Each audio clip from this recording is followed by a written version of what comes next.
Hello everyone, my name is Dylan Red, and this is a video for HIUS 5112, and I am doing my video on the book Reading the Bible with the Founding Fathers by Daniel L. Dreisbach, specifically Chapter 3, The Bible and the Lives of the Founding Fathers. Now this chapter basically explains that the Bible was an essential and revered book in the lives of the Founding Fathers, as with other ancient classical texts and also Enlightenment texts as well. At the time, it was held reverence amongst those living in early America. Many of the Founding Fathers viewed the Bible like John Quincy Adams, who was the son of John Adams. He states that the first and almost the only book deserving of universal attention is the Bible. Now, the Founding Fathers and their public and at times private religious ideals viewed the Bible not only as a book of proverbial knowledge, but also one of a moral instruction per se. But not all of them kind of viewed the Bible in the same way, in the same light.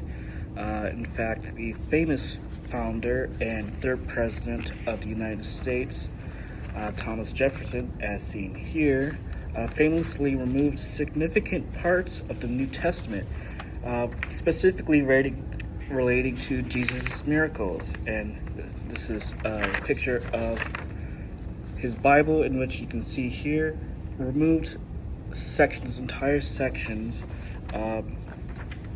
specifically talking about Jesus' miracles and anything supernatural in that matter in the Bible, and he only leaves out specific parables and other teachings that Jesus said in the New Testament.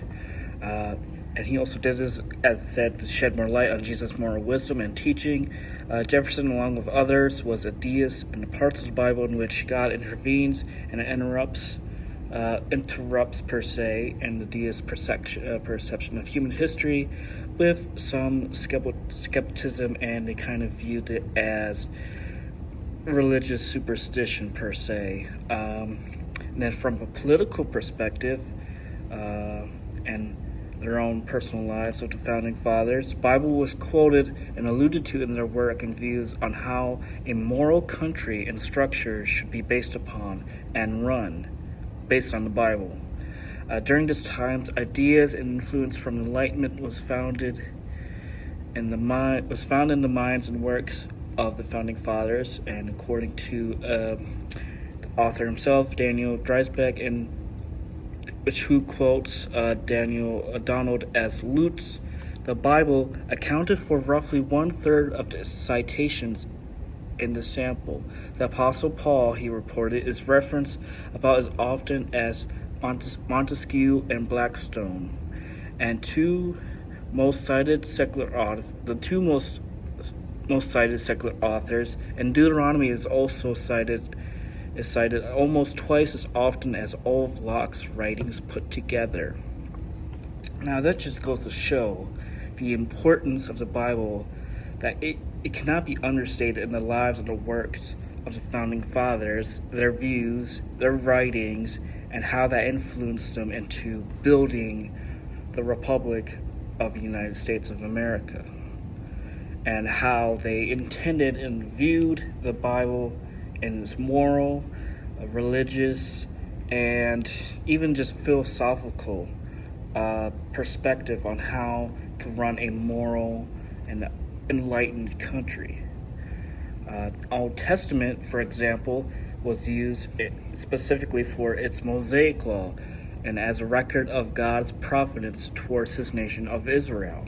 Now, the founders and many Americans viewed themselves as having been sent to America for freedom, and also by the power and providence of God himself, and that they kind of viewed themselves as almost a modern day enlightened children of Israel per se. The book of Deuteronomy became an essential text in the founding of the law in early America due to its specificity and detail in prescribing how one should live in accordance with God's will.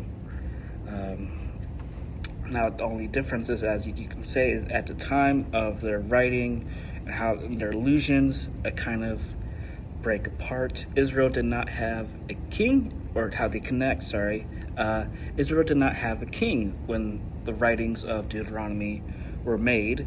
They were out in the wilderness, split among 12 tribes, which the founding fathers, you can even allude to this day as each colony or state as their own tribe, even though there was 13 of them.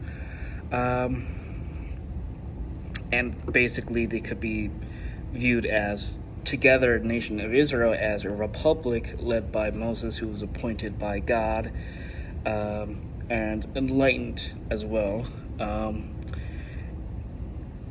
And the works of Moses in the Bible would be a good work to accompany Republican self-government as per se, due to how well it would for the Israelites before, I guess, until they had kings, and that's when all went downhill. And the Americans saw themselves in how they based it on very specific morals and laws written in the Deuteronomy and other texts, and they applied that to modern day laws, more enlightenment per se than the laws of the Old Testament. The Bible, to finish this off, the Bible was an essential text to the founding fathers in both their personal and political lives. The Bible helped set up their morality, political, philosophical, and theological perspectives on their own lives and of government, how to run a government. Though some viewed the Bible solely as a moral text, like those of Thomas Jefferson, insofar as to remove, like I said, Jesus' miracles, the Bible was the book to reference and base their hope on and salvation on, and also to lift up and build the young nation that later became, in their minds, they hoped to dream United States of America, based on the principles of freedom and liberty. They hoped to create justice for all. And in fact, Thomas Jefferson, per se, in his writings and his opinions, sought more of religious freedom, because he also had a Qur'an, which is a totally different subject. But Thomas Jefferson asked, along with many other founding fathers, on other religions or even non-religious person running, being in the government, and also possibly one day being for president. That's a very interesting book. If you want to learn more about that, there's a good book called Thomas Jefferson's Qur'an by Denise Spellberg. Very good author. I've actually read that book. And then, of course, this whole video is based on reading the Bible with the Founding Fathers, Chapter 3, the Bible and the Lives of the Founding Fathers. So, thank you very much, and have a good day. Bye.